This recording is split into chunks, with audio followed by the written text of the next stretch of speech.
लेकिन हुआ क्या, पेमेंट तो मिला नहीं।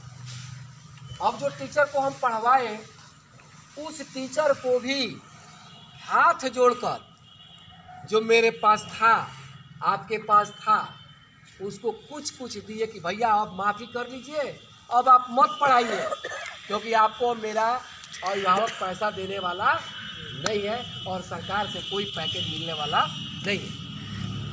वो समय सब बीत गया। एक एक कानून का पालन बखूबी अगर कोई पालन किया है तो वह निजी स्कूल वाला किया, और सबसे ज़्यादा हरास अगर पहुंचाया गया है तो निजी स्कूलों को पहुंचाया गया। अभी हमको समझ में नहीं आ रहा है कि जो कुछ भी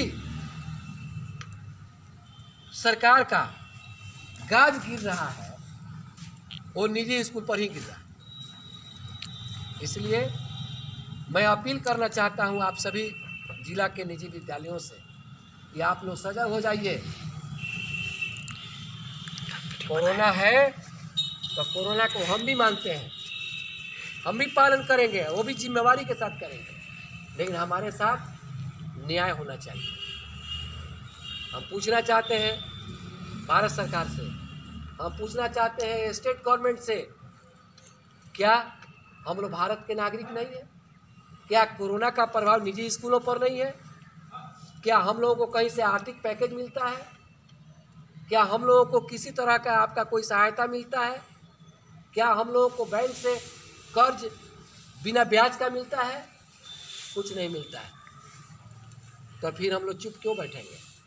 हम लोग भी अपने हक की लड़ाई लड़ेंगे। और अब हमें समय आ गया है कि हम सब लोग सतर्क हो जाएं और सब लोग एक बार जोरदार आवाज़ लगाइए, कमर कसिए और अपनी कलम की ताकत को दिखाइए। और कल से सोमवार से सभी लोग अपने अपने स्कूल में आ जाइए, कार्यालय को पूरा खोलिए। कल के बाद सरकार से परसों बात होगी 24 तारीख को, आज 23 तारीख के मैसेज जा रहा है समाइल साहब के पास, और हमारे तमाम जिलों में बैठक चल रही है। अभी सासाराम में बैठक चल रही है, उधर गोपालगंज में जहाँ जहाँ भी है बैठक चल रही है, और सब लोग सीवान का इंतज़ार कर रहा है अभी कि सीवान से राजेंद्र बाबू की धरती से क्या आवाज़ निकल के आ रही है, और यहाँ से सीधे चंपारण वहाँ भी बैठक चल रही है। और यहाँ से जो भी प्लानिंग होगा हम लोगों का सब एकजुट प्लानिंग होगा, और अब हम लोग अपना काम करेंगे और शुरू करेंगे। इसी के साथ हम अपनी वाणी को विश्राम देते हैं, और अध्यक्ष जी की अनुमति से हम चाहेंगे कि आप लोग एक एक मिनट जो मुख्य बात है क्या करना चाहिए आज का है कि कल से क्या करना है, उसमें आपकी राय क्या होनी है, क्या उचित रहेगा करना, ये राय देना है। हमारा भी उनके विद्यालय के सारे स्टाफ भुखमरी के कगार पर है, या भुखमरी हो रही है, कगार भी अब नहीं कहना सही नहीं होगा, और पूरा परिवार भूखे मर रहा है। अब इस स्थिति में आंदोलन के सिवाय आपके पास कोई रास्ता नहीं है। अब आंदोलन करने के लिए बहुत तरह का आंदोलन होता है। पहले शांतिपूर्ण ढंग से हम अपनी बात को जिलाधिकारी महोदय या शिक्षा मंत्री या मुख्यमंत्री या गवर्नर के पास रखेंगे। उसका लिए हमारे राष्ट्रीय अध्यक्ष, माननीय राष्ट्रीय अध्यक्ष जो भी गाइडलाइन देंगे, दिशा निर्देश देंगे, हम उस अनुसार चलेंगे। अब खुद ब खुद हम नहीं करेंगे, लेकिन हमारा यहाँ पर एक ही आप सभी से रिक्वेस्ट है कि आप पहले अपने आप को एकत्रित कीजिए। वो आप जब तक एकता नहीं रहेगी, कुछ इधर भागेंगे कुछ उधर भागेंगे, और जब रास्ते पर कुछ इस तरह की बात होगी तो छोड़ छाड़ के भाग गए, वो नहीं। आप लोगों ने बहुत आंदोलन देखा है, शिक्षकों का ही आंदोलन देखा है, अभी तक चल रहा था, किस तरह से वे संगठित थे। बाप रे बाप। तभी उनकी जीत हो रही है। आपको भी, हम कोई गैर कानूनी काम नहीं कर रहे हैं, हम सरकार से कुछ मांग नहीं रहे हैं। सरकार तो दिहाड़ी मजदूर को सब कुछ दी, प्रवासी मजदूर को सब कुछ दी, लेकिन एक शिक्षित वर्ग जो है आपके देश में, आपके राज्य में भूखों मर रहा है, उसके लिए एक चौनी, एक रुपया भी आपके पास नहीं है। आपने इलेक्शन करा लिया, इलेक्शन में सारी सभाएं होती रहीं, प्रधानमंत्री और मुख्यमंत्री की भी सभाएं हुई हैं, वहाँ पर कोई सोशल डिस्टेंसिंग नहीं था, कहीं मास्क नहीं था, कहीं कुछ नहीं था, वहाँ कोरोना नहीं था। और सब कुछ कोरोना कहाँ आ गया? तो स्कूल में आ गया। इसमें हमारे अभिभावक बंधु भी जो हैं वो भी अपने बच्चे के भविष्य को ताक पर रख दिया। वो भी स्कूल में आपसे अगर पूछने भी आते कि सर स्कूल कब खुलेगा, कुछ उपाय किया जाए, कुछ किया, हमको नहीं लगता है कोई पूछने भी आता है। कोई पूछने नहीं है, क्योंकि हम लोग फीस भुगत रहे हैं, कोई पूछने नहीं आता। फीस की बात तो अलग थोड़ी है, पूछता नहीं है, लोग मजा लेता है। काम साहब स्कूल ये खुली। तो अभिभावक आपका मजाक उड़ा रहे हैं।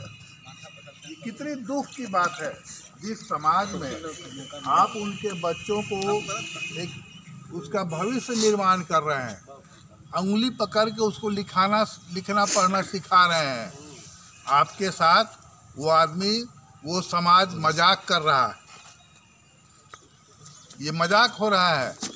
स्कूल के directors, principal, teachers, non teaching staff, उसका परिवार दूसरा रोजी रोटी खोज रहा है या करना शुरू कर दिया है।